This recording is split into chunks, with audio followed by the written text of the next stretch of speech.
D'accord?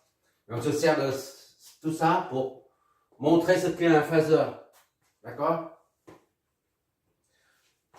Soit ils font un courant, disons un courant. Je vois, c'est bon. Prenons un courant IT. Dans le domaine temporel, parce que la variabilité là est égale à I max, c'est l'amplitude, maxi, fois cosinus oméga t plus phi. Là, c'est l'argument, on appelle l'argument, c'est la pulsation avec le temps.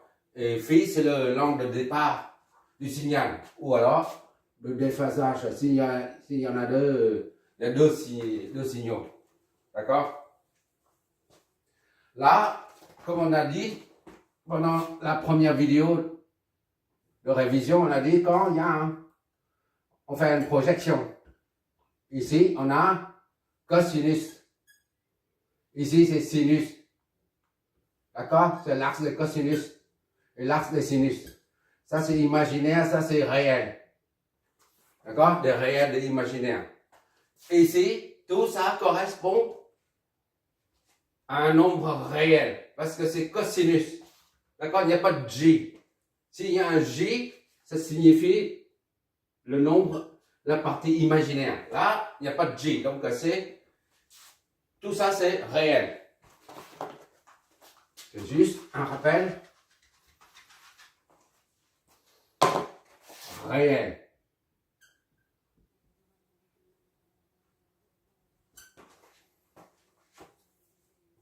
Or, d'après la formule, ici, là, on a la formule de l'air, en fait. On a E plus J phi est égal à cosinus phi plus moins J sinus phi. Prenons J, E, J phi, parce qu'on utilise les plus. E, J phi est donc égal à cosinus phi plus J sinus phi. C'est bon, jusque-là, il n'y a pas de difficulté. C'est juste une application. C'est juste l'utilisation de la formule de l'air. C'est tout. Or, ça, dans cette formule, on voit, d'après notre remarque, ça, c'est la partie réelle. D'accord? Ça, c'est réel. Et ça, c'est la partie imaginaire. Imagine, allez, image. Parce qu'il y a le J là. D'accord? Ça c'est réel, ça c'est imaginaire. On va expliciter ça. Cosinus phi est égal à la partie réelle. On met P comme partie, d'accord? Réel.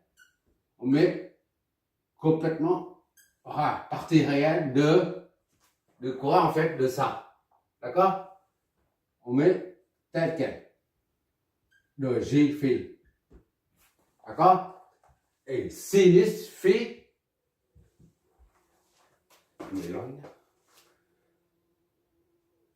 Sinus phi représente la partie imaginaire de, on écrit comme ça pour bien comprendre le truc, de E, J, phi. D'accord?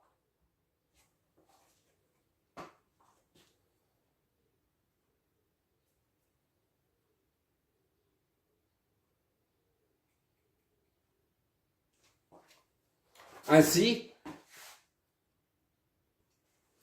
appelons ça comme l'équation initiale, comme on va numéroter ça 5.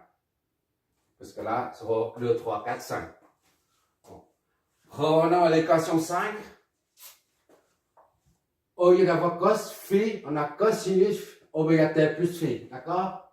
5 cosinus phi oméga t plus phi.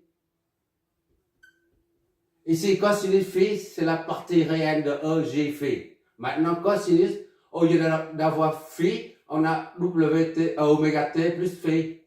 C'est tout. On remplace phi par l'ensemble des deux. C'est partie réelle de E, J, phi. Au lieu d'avoir phi, on a ces deux termes. La somme des deux. D'accord? Oméga t plus phi.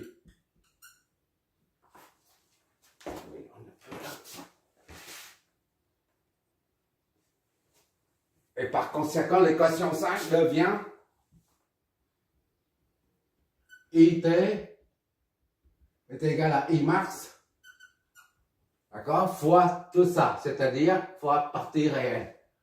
On met une multiplication partie réelle de E, J, oméga t plus phi. D'accord? Donc, IT est égal à I max fois la partie réelle. On met toujours comme ça. Réelle de quoi? En fait, de ça, c'est E, J, on développe. T plus J phi. D'accord? J phi. Voilà. Alors, I max le signal I max, c'est là. Le module, en fait. D'accord? Un signal qui va comme ça. Voilà. Le I, il est comme ça. C'est le module. Tout ça, c'est l'amplitude. Les amplitudes représentent les amplitudes. Ça, c'est l'ensemble des amplitudes. Ça forme le signal. Et l'amplitude se chiffre en module. D'accord? I max représente le module du vecteur tournant, c'est-à-dire le module du signal. D'accord? Or, I max ou I est égal à I max. D'accord? Soit I, on fait la projection ici. Là, c'est I0,5 par exemple. I est égal à I0,5, mais là, c'est I arrive. Jusque là, c'est 1. Mais toujours, I max, ça se trouve sur ce cercle-là. D'accord? I max, c'est l'unité, là. Ici, là, comme on a dit pendant la révision. Par conséquent, on a IT est égal à le module de I fois la partie réelle de E, J, oméga t plus J phi. D'accord?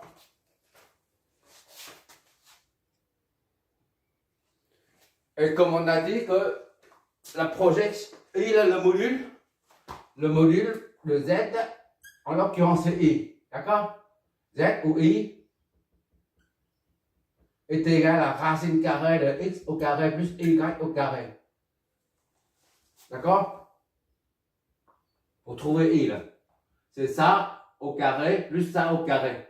Le tout sur la racine de 2. Donc c'est un nombre réel aussi. Le module, lui, est aussi un réel. Puisque c'est un réel, une constante, ça peut être 0,5, 0,7, peu importe, on peut mettre à l'intérieur des accolades. D'accord? IT, je vois toujours,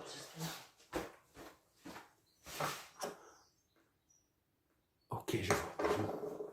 IT est donc égal à la partie réelle de I, le module là, du vecteur tournant,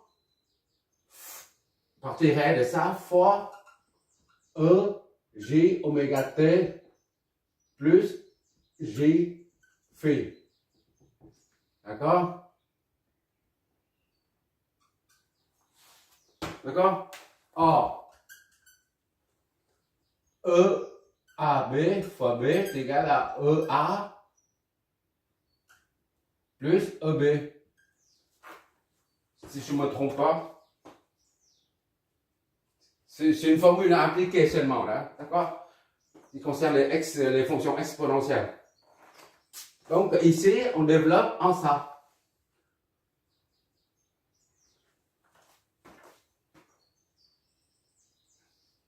EA fois B plutôt. EA. C'est pas ça.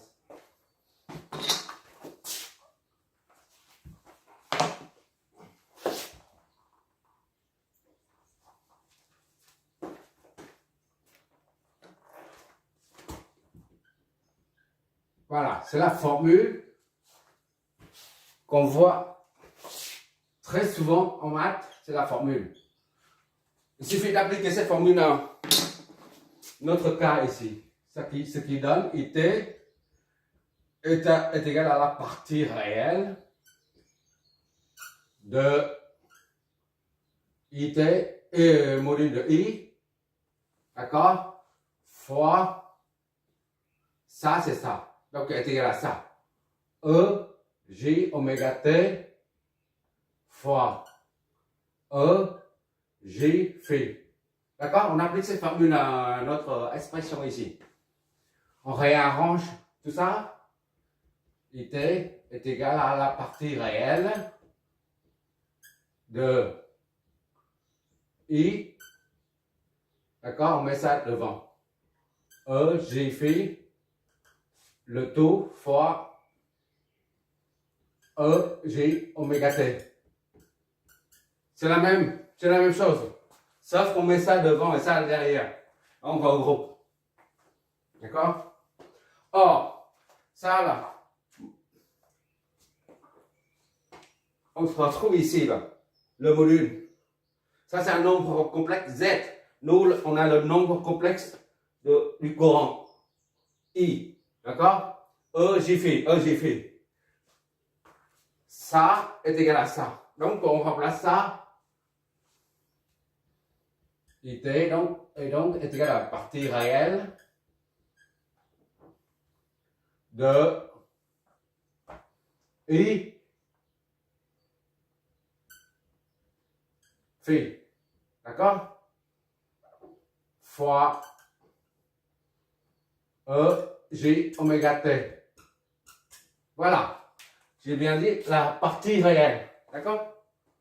Et ça, c'est un nombre complexe.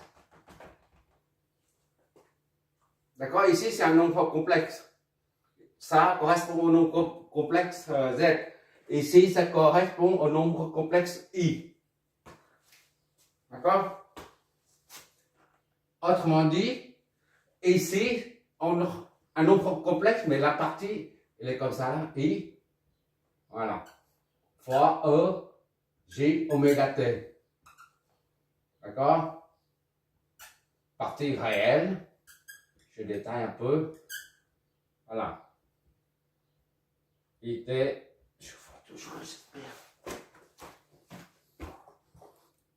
Une dernière ligne. Qu'est-ce que ça signifie en fait? Ça,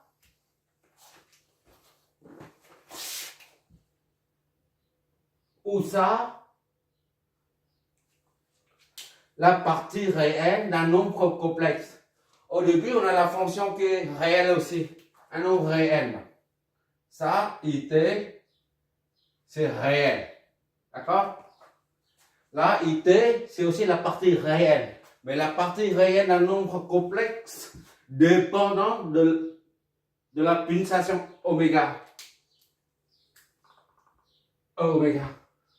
Il y a la fonction J, oméga T, qui dit pulsation dit fréquence, puisque oméga est égal à 2πf. D'accord?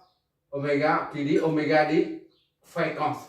C'est-à-dire que on a exprimé IT là en fonction d'un nombre complexe dépendant de la fréquence. D'accord? Au lieu d'écrire ça comme ça, on écrit simplement IT est égal à ça, partie réelle, je reprends ici déjà, réelle, de le module phase, multiplié par E, je reprends hein, après. Voilà.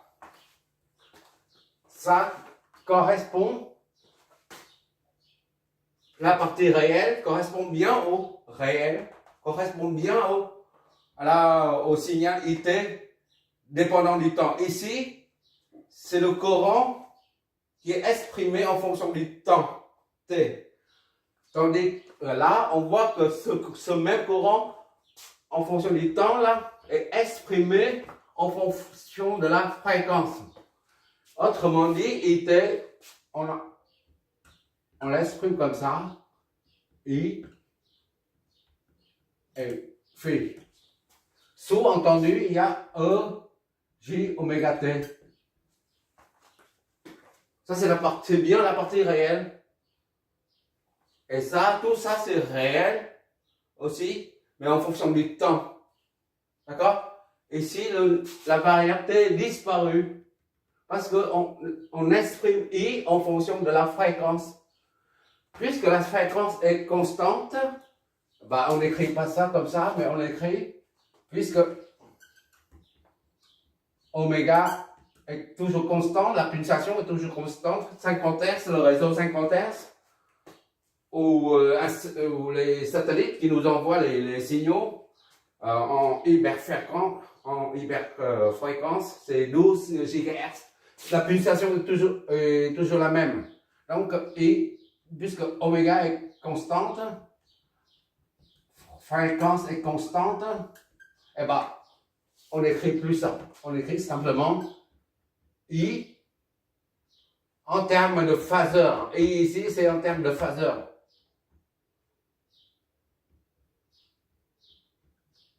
Ça, on appelle ça là, phaseur.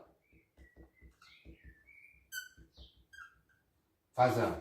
C'est-à-dire un phaseur, c'est un nombre complexe dépendant de la fréquence. D'accord? Et puisque la fréquence est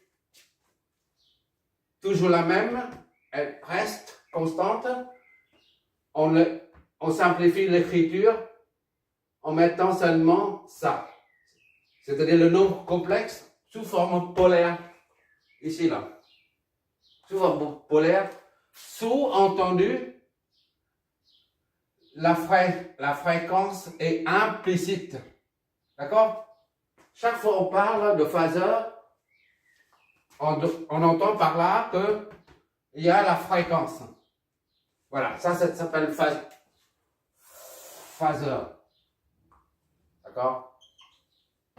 C'est la partie réelle du complexe, c'est la partie réelle. J'ai oublié ça. Réel. P réel, voilà, de ça. D'accord? On appelle ça, parce que là, il faut bien mettre ici. Là, on reprend. Mais là, j'ai mis en dessous, c'est pour dire, c'est inutile de mettre E, J, oméga T. Puisque la fréquence, la pulsation ou la fréquence est constante, est toujours la même. Donc, on met ça, c'est égal à ça. Au lieu de mettre la partie réelle, on met ça. Partie réelle, c'est sous-entendu comme la fréquence, d'accord? Voilà. Qu'est-ce que ça signifie un phaseur? Un phaseur, c'est-à-dire, on convertit on transforme un signal du domaine temporel en celui du domaine fréquentiel. Ça, c'est la fréquence est sous-entendue et implicitement présente. Au lieu d'écrire I, T est égal à, par exemple, est égal à 2,5 cosinus 200T moins 20. D'accord? Et bien, on écrit 2,5 I en phaseur, en termes de phaseur, I est moins 20, par exemple. D'accord? Et ça, sous-entendu, c'est E, J, 200T. La pulsation est toujours la même. Mais on n'écrit pas, puisque la pulsation est toujours constante, donc on n'écrit pas, tout simplement. Et ça s'appelle un phaseur. C'est la raison pour laquelle les phaseurs s'appliquent à un circuit où il y a une seule fréquence. S'il y a, disons, il y a une source de tension ici, il y a une autre ici, voilà. Là, c'est la pulsation de cette source. Par exemple, ici, c'est 2 cosinus 100t. Et là, ça, c'est V1, d'accord? Et V2 est égal à 20,5, 25t plus 10 degrés, par exemple. Et bien, ça passe pas. On ne peut pas travailler en même temps avec les deux pulsations. Ici, c'est 100 radians par seconde. Pulsation, c'est en P radians par seconde. Par seconde. Voilà. Là, il y a deux pulsations différentes, 25 et 100. On ne peut pas travailler comme ça. À moins qu'on fasse par la méthode de superposition. Primo, on travaille comme ça. Voilà. Cette source n'existe pas. D'accord? Au début, pour le premier circuit, on étudie à 100 radians par seconde. Et deuxième, on enlève ça. D'accord? Voilà. Et on étudie ça avec à 25 radians par seconde. Et après, on les superpose.